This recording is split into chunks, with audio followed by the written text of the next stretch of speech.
Welcome, Protege. In the last tutorial we showed you how to do 1D for loops, and in this tutorial we're going to continue where we left off and show you how to do 2D for loops. Next we're going to do a for loop to calculate the sum of a 2D matrix. And for a 2D matrix we need to use a nested loop, and a nested loop is a for loop inside of another for loop.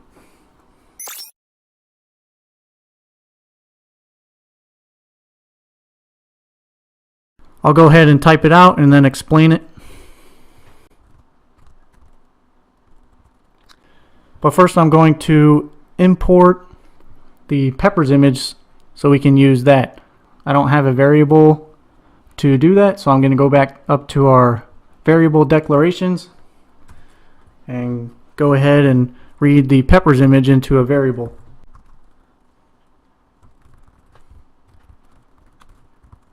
Since this peppers.png is an RGB image, it will return a 3D matrix, but I don't want that. We want to do a 2D matrix first. So I'm just going to grab the pixel values in just the red channel.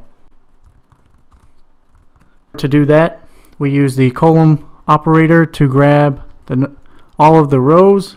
We use another colon operator to grab all of the columns, and we want the red channel, which is the first 2D matrix of the 3D matrix. So we have 1 as the third argument.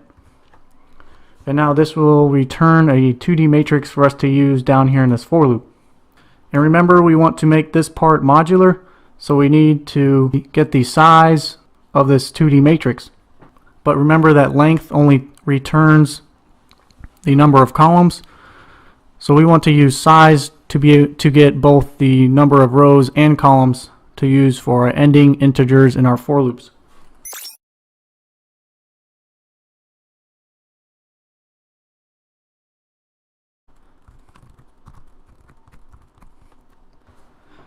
And this for loop will be similar to the for loop that we used in the 1D matrix, since we need to traverse along the columns of each row and calculate the sum. So this first for loop will be counting the number of rows. So for this ending integer, we want to use the first element of our size variable, which returned the number of rows of our image. And just to verify, I'm going to run that to show you what gets returned when we do size of the image. I'm going to comment this out because it's not complete yet, so it will return an error. And the variable img size is a 1×3 vector. 384 is the number of rows. 512 is the number of columns. So I'm going to go back to our script, uncomment that. Next we want to add another for loop. This is our nested loop, and this will iterate through each column.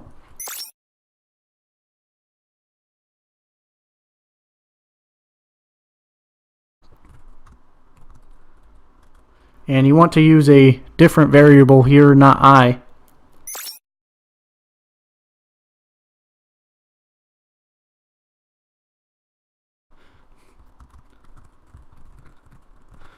And we pass in 2 since we want to grab the number of columns. And we want to display our counter variables and calculate the sum.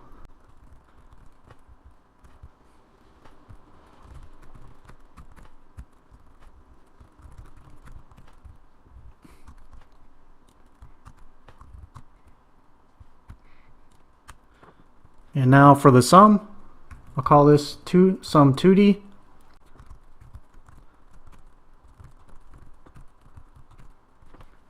need 2 ends here since we have 2 for loops. End the first nested for loop and then end our outer for loop.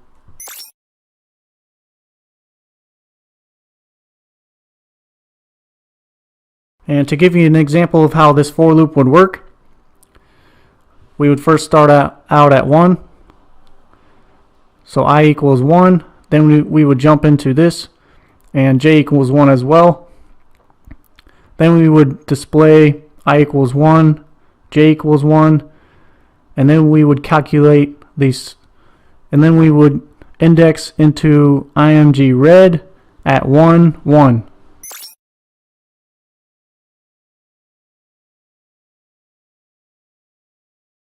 Then for our next iteration, we would go back to this for loop.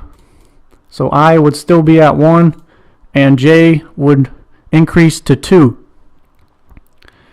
And we would go to the end, which was 512, and keep displaying the values and calculating the sum of that first row. Once j gets to the end, j gets set back to 1, but I increments to 2. So now I is 2, j equals 1. We display our counter variables. We continue calculating the sum of our next row. And we do this all the way until we get to the last element in our 2D matrix.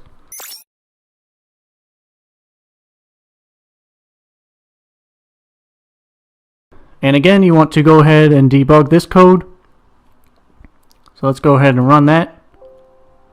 And we got an error because we heard the ding. Like we had to add a variable declaration for sum 1D, we have to add a variable declaration for sum 2D. So go ahead and add that to your variable declaration section. Most of the time you will initialize your variables to 0. If you don't do that, then say for example we rerun this script after we have a sum 2D value, and say our sum of this 2D matrix ends up being 200. Next time we go to run that loop, sum 2D will start at 200 and it will offset our sum of that matrix. But if we set it equal to 0, every time we go to rerun the script, sum 2D will be 0, which is what we want here. So you always want to try to initialize your variables to some initial value. In most cases it will be 0. So let's run this again and make sure we don't get an error. And notice that it's outputting our counters of I and j. And again, this is really slow since we're displaying each iteration onto the screen. And I'll show you a quick example. So notice how I is 384 here. This is the last row of the 2D matrix, and this is the first column element of that last row. And notice how j increments because we're traversing across the row, and I stays the same, and it will end when we get to the end of the image, which the last element is row 384, column 512. But we have truncation here because our sum 2D variable is a uint8, and you should know how to cast variables by now. So adding all of the elements in the 2D matrix is probably a big number. So I'm just going to cast this to a uint32. Go ahead and run that. Actually, I'm going to comment out our display so it's faster, and we already know that that's working, so we can comment that out. We don't have to see it again. And now we're able to output the correct sum here. And just to verify that sum is correct, we can use the sum function. You always want to try to verify your algorithm if you're not using one of MATLAB's algorithms.